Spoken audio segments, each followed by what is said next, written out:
เจริญสุขศรัทธาสาธุชนญาติโยมท่านพุทธบริษัททั้งหลายวันนี้รายการธรรมะประทีปส่องต่างก็ได้มาพบปะกับพ่อแม่พี่น้องศรัทธาสาธุชนญาติโยมแห่งครั้งหนึ่งวันนี้เป็นวันจันทร์ที่6เดือนมกราคมพุทธศักราช2568ซึ่งตรงกับเดือนอ้ายใต้เดือน4เหนือขึ้น6ค่ำญาติโยมเดือน4ขึ้น6ค่ำเดือน4เหนือวันนี้อากาศท้องถิ่นก็เหน็บหนาวแต่บ่มีหมอกมีเหมยแต่หนาวเย็นนะญาติโยมนะอากาศหนาวถือว่าเป็นอากาศที่บริสุทธิ์ในช่วงนี้เวลานี้ทางการบ้านเมืองก็บอกว่าอย่าไปเผาขี้เหี้ยขี้กงนะเผาปุงเผาป่ามันจะเป็นอากาศที่เป็นพิษเป็นภัยต่อลมหายใจเข้าออกหรือว่าเป็นฝุ่นฟงธุรีที่ฟุ้งกระจายไปทั่วต้องรักษาความสมดุลความสภาพของธรรมชาติก็นั่นแหละญาติโยมทุกที่ทุกแห่งทุกโหนก็ควรจะรักษาต้นไม้ใบตอกต้นไม้ปลูกฝังไว้แล้วก็พืชพันธุ์ธัญญาหารต้นว่านต้นยางก็ให้มันคลึ้มนะให้มันคลึ้มก็ทำให้บรรยากาศนั้นดีปลอดโปร่งโล่งใจเมื่ออากาศดีระบบหายใจเฮาก็ดีเพราะว่าระบบหายใจของคนเฮาทุกคนมนุษย์ทุกคนนั้นเป็นไปตามอัตโนมัติหัวใจเฮาเนี่ยมันเต้นไปตามอัตโนมัติหัวใจนี่ต้องเต้นอยู่ปกติจะไปให้หัวใจมันเต้นเวยตึบตึบตึบตึบและจะไปให้หัวใจมันเต้นจ้าเหมือนกับนาฬิกาที่มันเดินญาติโยมนาฬิกาอัตโนมัติมันก็เดินไปแต่ว่าท่าทานของนาฬิกาหมดเมื่อใดมันก็นาฬิกานั้นก็เด็ดก็ตายคนเฮาก็ต้องเหมือนกันญาติโยมมันจะต้องมีอย่างดีๆหลายอย่างของที่เฮาบริโภคเฮากินเฮาใจโดยเฉพาะอย่างยิ่งหัวใจนี่ต้องบำรุงหัวใจมีทั้งอาหารมีทั้งพืชพันธุ์ธัญญาหารมีทั้งยุกยาบำรุงหัวใจเพื่อให้ใจมันเต้นตามปกติถ้าหัวใจเขาขาดเลือดหัวใจไปบำรุงเลือดบ่พอเลือดไปบำรุงหัวใจบ่พอเต้นผิดจังหวะเนี่ยก็เป็นโรคภัยไข้เจ็บบางท่านก็บอกว่าเป็นหัวใจโตบางท่านก็เป็นโรคหัวใจโรคหัวใจตกใจได้ง่ายบ่ได้มีอย่างเกิดขึ้นกระทบกระเทือนท่านจิตใจเนี่ยมันก็จะเป็นลมเป็นอย่างพับลงไปอันนี้เป็นเรื่องรักษานะรักษาตนตัวเขาชีวิตที่มันมีค่าอย่าเอาสิ่งที่มันบ่มีค่ามาป้อนมาใส่มากินมาสะสมในร่างกายเขาเนี่ยโอ้หมดปึ๊ดญาติโยมนะสิ่งที่มันไม่มีค่าเช่นว่าเอาน้ำมาท่วมปอดท่วมตับเอาไฟมาไหม้สุมในร่างกายของคนเฮาน้ำท่วมนี่น้ำอะไรอย่างญาติโยมน้ำไม่โค้งเนี่ยมันมาท่วมท่วมกินเข้าไปแล้วก็บ่ฮู้ตั้งเหลือตั้งไตขับรถขับรางไปชนนั่นชนนี่เกิดอุบัติเหตุยิ่งหน้าหนาวนี่ไปเกิดอุบัติเหตุเจ็บแข้งเจ็บขา ลดจนกันเนี่ยโอ้ทุกข์ทนทรมานต้องไปรักษาที่โรงพยาบาลต้องไปดูแลตัวเองตัวเก่าเนี่ยยังเป็นเวียกเป็นการกับพี่กับน้องกับลูกกับเมียต้องไปเยี่ยมไปใจเพราะอย่างปัจจัยที่เขาประมาทนะความประมาทเป็นทางแห่งความตายนี่ก็คือพยายามรักษ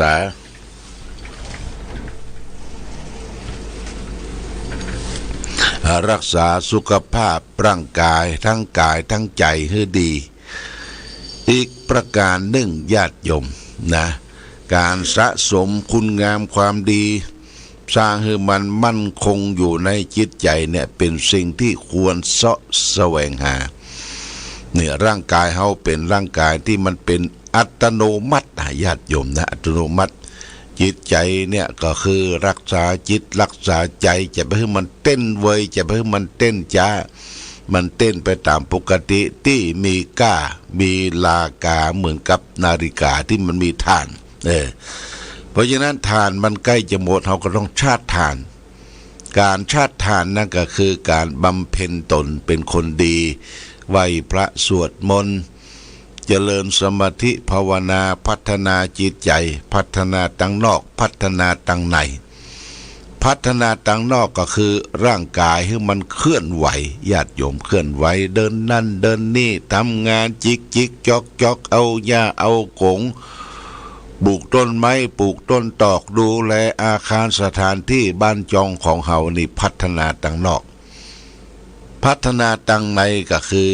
การได้ไหว้พระสวดมนต์เจริญสมาธิภาวนาอย่างเช่นวันนี้เป็นวันพระวันพระเดือน4เนอะญาติโยมเดือน4ออก8ค่ำเดือน4หน้านี่วันพระเดือน4หน้านี่ตรงกับวันที่ดูเหมือนจะเป็นวันที่13นะ13นะวันจันทร์ที่13เดือนมนเปิ้นจะเดือน4ตาลเข้าจีเข้าหลามเดือน3บะขามเกิ้มไข่มันคำพ้องกันเฮาก็เตรียมถึงแม้ว่าเฮาบ่ได้ยะให้ใส่นาบ่มีข้าวใหม่แต่ว่าเฮาก็ไปซื้อข้าวใหม่มากินมาทานให้วงวานพี่น้องผู้ได้ร่มหายตายจากลาละอัตภาพจากเมืองคนไปสู่ปรโลกบางทีเขาก็ฝันนะฝันหาพ่อฝันหาแม่ฝันหายาติโหโยติกาใกล้เวลาเปิ้นจะได้กินข้าวใหม่เขาก็ตานกวเข้าขันเข้าใหม่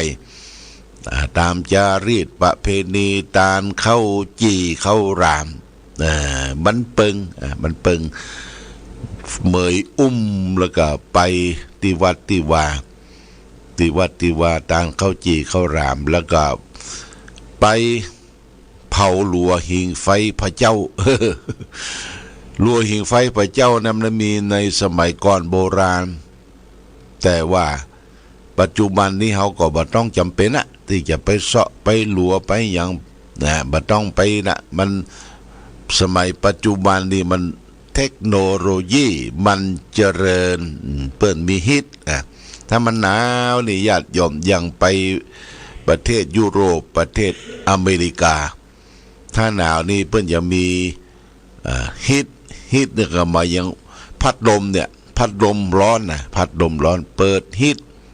บางทีเพื่อเดินสายไฟเดินช่องเดินท่อไปตามห้องน้อยห้องใหญ่เปิดฮิตเปิดความอบอุ่นขึ้นมาก็แก้ความหนาวได้ไม่จำเป็นจะต้องไปเสาะลวกเสาะฟืนเสาะหยังมาพิงกันมันเสียเวลาหน้าหนาวอันนี้ก็ญาติโยมท่านสาธุชนทั้งหลายก็เตรียมตัวเตรียมใจตานเข้าใหม่ประจำปีนี่ก็วัดวาอารามก็จะได้ประโยชน์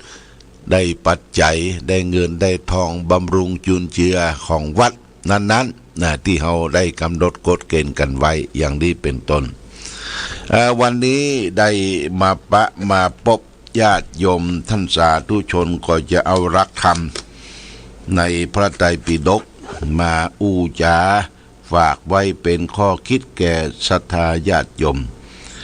พระไตรปิฎกที่มาในวันนี้ว่าดุติยะปมาทธิกะปมาธิปมาทาธิวัคอังคุตรนิกายเอกสนิบาตพระไตรปิฎกเล่มที่20หน้า114พระพุทธเจ้าได้ตรัสว่าสัทธัมมะสัมโมสกถาว่าด้วยธรรมะที่เป็นเหตุให้พระสัทธรรมเสื่อมอย่างที่จะทำให้พระสัทธรรมคำสอนของพระพุทธเจ้านี่เสื่อมก็คือความบัจเจริญญาติโยมพระพุทธเจ้าตรัสว่านาหังภิกขเวอัญญังเอกธรรมังปิมณนุปัสสามิโยเอวังสัทธัมมสะสัมโพธายะอันตราทนายนังสังวตติยะทะทิถังภิกขเวปมาโทแปลว่าดูก่อนภิกษุทั้งหลายเราไม่เล็งเห็นธรรมตื่นเราไม่เห็นธรรมอื่นแม้อย่างหนึ่งที่เป็นไปเพื่อความเสื่อมสูญเพื่อความอันตรธานไปแห่งพระสัทธรรมเหมือนความประมาทเลยนี่เปิ้นรวมความทั้งหมดนะตั้งอยู่ในความประมาทก็มีคำแปลอธิบายคือท่านทั้งหลายได้รับทราบว่าคือโกชัดชังความเกลียดค้านเนี่ยความเสื่อมนะมหิจฉตาความมากอสันทุติตาความไม่สันโดษอโยนิโสมนสิการโรความไม่ใส่ใจในแยบคายอสัมปชัญญังความไม่รู้ตัวปาปะมิตตกาความมีมิตรชั่วเมื่อต้องการแสดงหัวข้อธรรมใดพึงเปลี่ยนคำว่าปมาโทเป็นหัวข้อธรรมนั้นเถิดปมาโทนี่คือความประมาทความเสื่อมที่จากธรรมพระสัทธรรมทั้งหลายบอกว่าโกชัดชังความเป็นคนเกลียดค้านสันหลังยาวนะเป็นความเป็นอบายมุขข้อหนึ่งในอบายมุข6เกลียดค้านการทำงานเนี่ยญาติโยมทำให้เฮาเกียจค้านต่อการดำเนินชีวิตไหวพระสวดมนต์เจริญสมาธิภาวนาเป็นคนเกียจค้านเนี่ยความบัจเจริญในชีวิตก็จักมีขึ้นความเสื่อมก็จะกักย้อนเข้ามามหิจฉตาความเป็นผู้มากนี่ก็คือมากในกามคุณ5รูปเสียงกลิ่นรสโผฏฐัพพะติดข้องกับสิ่งเหล่านั้นติดในรูปติดในเสียงติดในกลิ่นติดในความสัมผัสโผฏฐัพพะติดในธรรมารมณ์ในจิตในใจเฮาเป็นคนมากเป็นคนมากไปติดนั่นก็ทำให้สัทธรรมเสื่อมอสันตุทิตาความเป็นผู้ไม่สันโดษเป็นผู้บ่สันโดษบ่ยินดีในสิ่งที่ตนได้บ่พอใจในสิ่งที่ตนมีเป็นคนไข้คว้าคืออยากได้อยู่ตลอดเวลาหายใจก็อยากได้หายใจออกก็อยากได้หายใจเข้าก็อยากได้จนหัวปักกะวัมหิมาหาเงินหาทองทั้งเช้าทั้งเย็นทั้งค่ำทั้งมืดญาติโยมนี่เฮาบ่สำรวมบ่สันโดษยินดีสิ่งที่เฮามีอยู่นะธรรมชาติสอนให้เฮาเนี่ยอยู่มีตีนมีมือมีหูมีตาดำเนินชีวิตตามสภาพสิ่งแวดล้อมตามสติปัญญาที่เรามีอยู่พระพุทธเจ้าสอนให้เรารู้จักรักของสันโดษยินดีในสิ่งที่ตนได้พอใจในสิ่งที่ตนมีอย่างยกตัวอย่างร่างกายเฮาเนี่ยญาติโยมร่างกายเฮาที่ได้รับจากพ่อจากแม่เปิ้นชุบเลี้ยงเรามากำเนิดเกิดเฮามามีหน้าตาเป็นจะนี้จะนั้นแต่เฮาบ่พอใจในความเป็นอยู่ของร่างกาย เช่นผู้หญิงก็ดีผู้ชายก็ดีไปศัลยกรรมตกแต่งผ่าตัดร่างกายเนี่ยไปให้หมอผ่าตัดเช่นว่าตามีจันเดียวแปลงตาสองจันจมูกนี่มันแฟบมันบดงก็ไปเอากระดูกซี่ข้างไปใส่จมูกคือมันดูกมันดงแล้วก็ปากไปทาปัดปากทาตัดศัลยกรรมสุมาเตอไปผ่าตัดตั้งอกมันแฟบมันน้อยแปลงให้มันใหญ่เอาหยองยัดใส่เข้าไปเนี่ยญาติโยมถ้าร่างกายมันแอนตี้เนี่ยบอดี้เนี่ย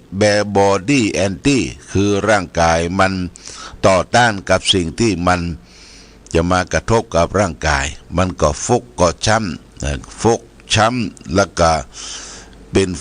ป็นสีเป็นนองไปเนี่ยมันบรับเขาก็เจ็บไข้ได้ป่วยอันนี้เกิดจากที่เขาบ่สันโดษบ่ยินดีในสิ่งที่ตนได้บ่พอใจในสิ่งที่ตนมีก็เกิดความทุกข์ความเดือดร้อนบางทีเสียแก่ชีวิตไปโดยบ่จำเป็นเจ็บไข้ได้ป่วยไปโดยบ่จำเป็นอย่างนี้เป็นต้นอันนี้เรียกว่าอาสันตุทิตาความเป็นผู้ไม่สันโดษนี่เป็นธรรมะที่เป็นเสื่อมต่อไปอโยนิโสมนสิกาโรความไม่ใส่ใจในการแยบคายมนสิกาโรคือความบ่สนใจในการดำเนินชีวิตบ่ดูแลความได้ความเสียบ่ดูแลปรับปรุงในการดำเนินชีวิตของตนเองว่าเฮามีทุกข์มีสุขมอกใดพิจารณาขอโทษคือพิจารณาโดยแยบคายต่อไปอาสัมปชัญญังความเป็นผู้ไม่รู้ตัวเป็นคนประมาทบ่รู้ตัวสภาพชีวิตของตนเองไปพลั้งไปเผลอไปถูกคนนั่นคนนี้ขยันขยอไหลไปตามกิเลสไหลไปตามกิเลสอย่างญาติโยมท่านสาธุชนทั้งหลายอย่างปีใหม่ส่งท้ายปีเก่าต้อนรับปีใหม่บางคนก็ละเลิกอบายมุขไปเอาเป็นเมินละเช่นสุรายาเมาไปปะเปื้อนเก่าพุงเก่าขยันขยอกินน้อยดื่มน้อยแต่ดื่มมาน้อยสักกรรมดื่มเป็นสเปะสปะนี่ญาติโยมนี่เกิดความเสียหายอายเปิ้นละอายทีนี้เราก็ต้องมีความรู้ตัวช่างเนื้อช่างตัวความหายนะความเสื่อมจะไม่ให้มันเกิดขึ้นต่อไปปาปะติตตาความมีมิตรชั่วคือมิตรที่บดีนะมันปาไปตังอบายมุขปาไปเล่นการพนันปาไปเป็นนักเกรงสุราปากันไปเที่ยวกลางคืนและก็คบคนชั่วเป็นมิตรเป็นนักเกรงผู้หญิงแล้วเนี่ยมิตรชั่วพาตัวคือมือหมองนี่สำคัญเมื่อต้องการแสดงหัวข้อเมื่อต้องการที่จะให้มีความเจริญไม่ให้สัตธรรมเสื่อมคือตั้งอยู่ในธรรมะข้อเดียวคือปมาโทคือไม่ประมาท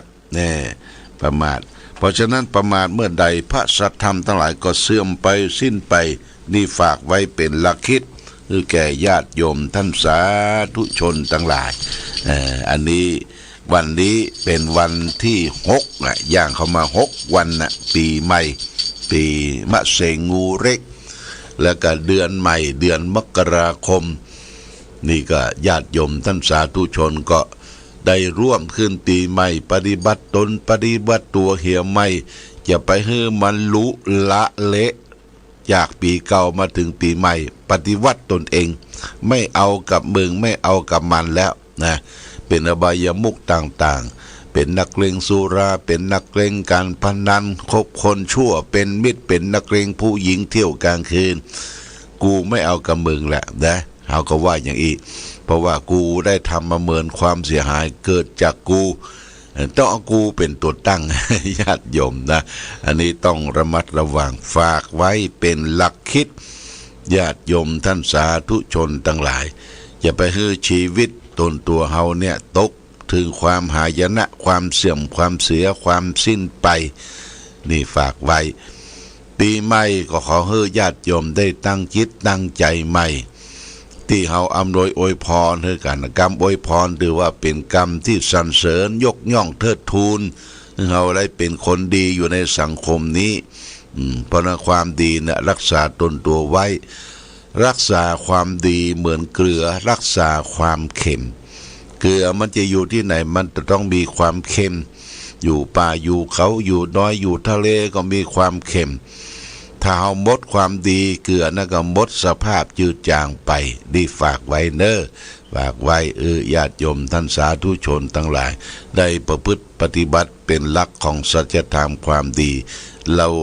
เอาละวันนี้รายการธรรมประทีปส่องต่างได้มาพบญาติโยมท่านสาธุชนทั้งหลายก็พอสมควรแก่กาลเวลาขอความผาสุกความมีธรรมจงมีแก่ศรัทธาสาธุชนญาติโยมทุกท่านรายการธรรมประทีปส่องต่างต้องขอลาก่อนขอผู้ฟังจงตั้งมั่นจิตหันษาด้วยธรรมะขององค์พระพุทธาได้นำพาให้เกิดความสุขสงบเย็นขอเจริญพร